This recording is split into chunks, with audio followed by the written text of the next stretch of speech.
Hi, this is Mato. In this video, I will show you the game between Akiba Rubinstein and Geza Maroczy. This game was played in Sweden in 1920.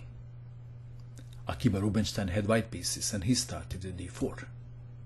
Maroczy played knight to f6. Knight to f3. d5. c4, Queen's Gambit. Queen's Gambit declined. Bishop to g5, pinning the knight. Bishop to e7 and pinning. e3, with the idea to develop the light squared bishop. Knight from b to d7, not knight to c6. Maroczy wants to play c5, so you have knight from b to d7. Knight to c3. Maroczy castled kingside. Rook to c1, not rushing with bishop to d3, because then pawn takes pawn and bishop has to move again. Rook to c1, rook to e8. Maroczy is placing the rook on the file, which he believes will open. Queen to c2, and black lost his patience and captured the pawn on c4, only helping white to develop his bishop. Better move was c5 immediately. We have pawn takes pawn, bishop takes on c4, c5, and Rubinstein castled kingside. C takes on d4, knight takes on d4. Taking with pawn is also okay, but Rubinstein didn't like to have isolated queen's pawn. So we have knight takes on d4, a6 preventing knight to b5, rook from f to d1, lining the rook with black queen. Who is better, white or black?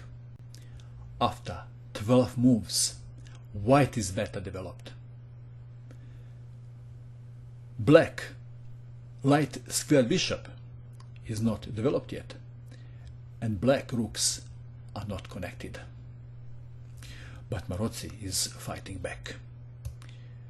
Queen to a5, attacking the bishop on g5. Bishop to h4. Knight to e5, attacking the bishop on c4. Bishop to e2. Knight to g6, attacking the bishop on h4. Bishop to g3. And now Maroczy got carried away with his attacks and played e5. Better move was bishop to d7.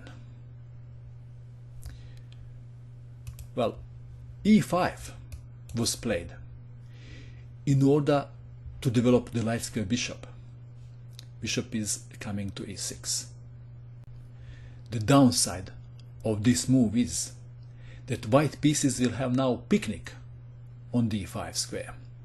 Just watch it. Knight is under attack. Knight to b3, attacking the queen. Queen to c7. Queen to b1. Very nice move, threatening discovered attack on black queen. Queen to b8. Bishop to f3. Queen to a7, planning rook to b8, b5, bishop to b7. Knight to a5, discouraging b5. Doesn't work now, does it? So we have bishop to b4, attacking the knight. Knight to c4. Black played bishop to d7. After 20 moves, light squared bishop has been finally developed. Knight to d5. See, that is the problem with pawn push to e5. Threat is knight to c7 or something like that. Knight takes knight. Bishop takes on d5. Bishop to e6. It is white to move. And Rubinstein played queen to e4. It is also possible to capture the pawn on e5. Let's have a look at this continuation. It's more complicated. That is why Rubinstein played queen to e4. Well, the line goes like this. Knight takes on e5. Knight takes knight. Bishop takes knight. And now, bishop to g4. Attacking the rook. Discovered attack on the bishop on e5. Then, bishop takes on g7. King takes bishop. Rook to d4, forking two bishops. This is something that Tal would play. Okay, but queen to e4 is a very fine move. Bishop takes bishop. It is possible to take bishop with queen. Rubinstein captured the bishop with rook. He wants to double the rooks on the file. Rook from a to c8. Rook from c to d1, doubling the rooks. Bishop is not feeling very safe. So bishop to f8 was played. b3. Knight to d6 was also a fine move. But we have b3, b5, only forcing the knight where he wants to go, and that is d6, forking two rooks. Bishop takes knight. Rook takes bishop. Rook to c7. Black is worried about rook to d7. Well, there was another way to go, and that is queen to a8. Then we will probably have this continuation. Queen to g4. Then knight to f8, preventing rook from coming to d7. But after h4, white is still better. Okay, let's go back to our game. We have rook to c7. It is white to move. What would you play in this position if you had white pieces? Can you see the very nice move in this position? This is h4.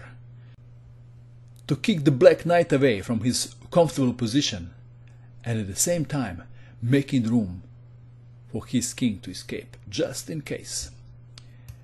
f6, defending the pawn on e5. Queen to d5, check.